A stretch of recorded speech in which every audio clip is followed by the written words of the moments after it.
Take 5. It has taken me 5 takes versus the 1 it normally takes me to shoot this video tonight. So I hope you enjoy it.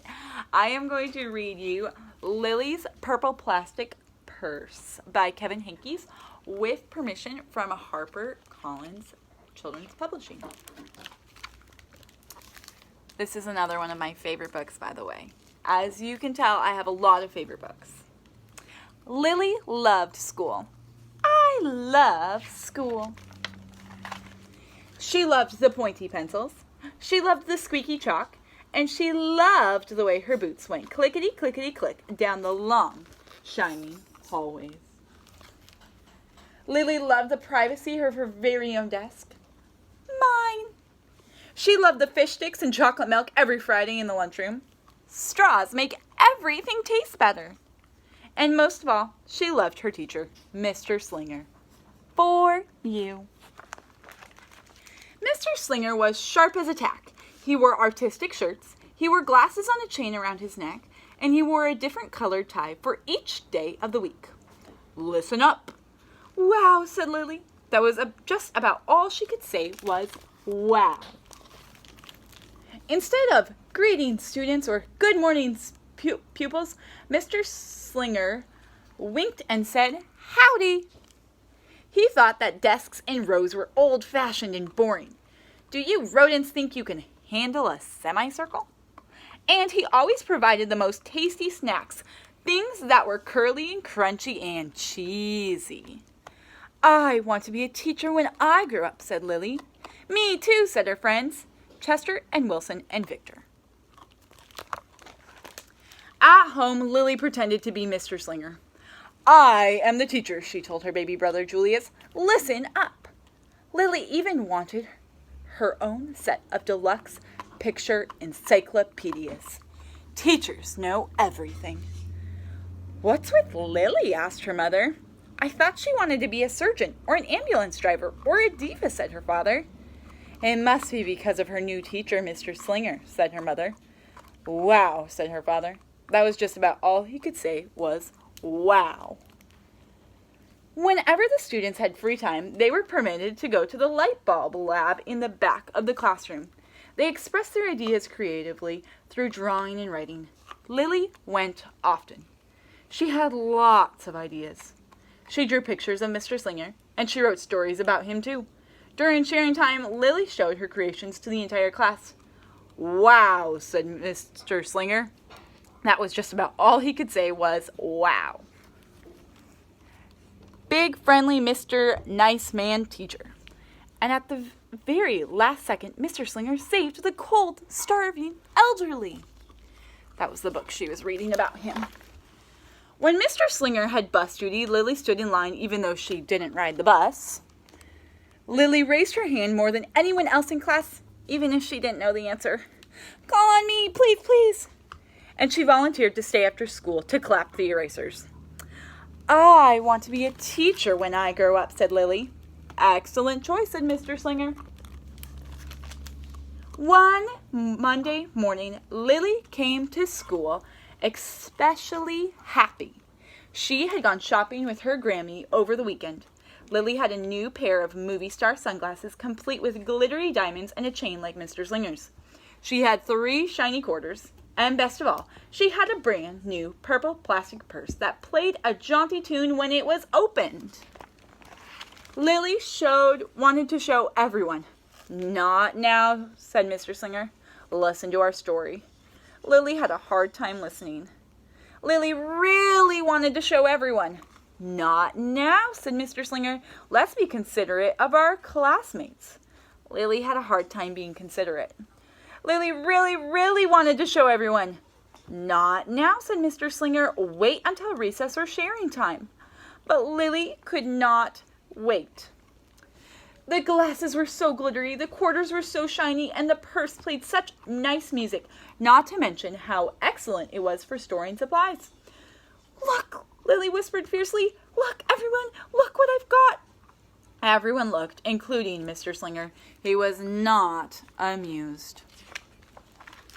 I'll just keep your things at my desk until the very end of the day,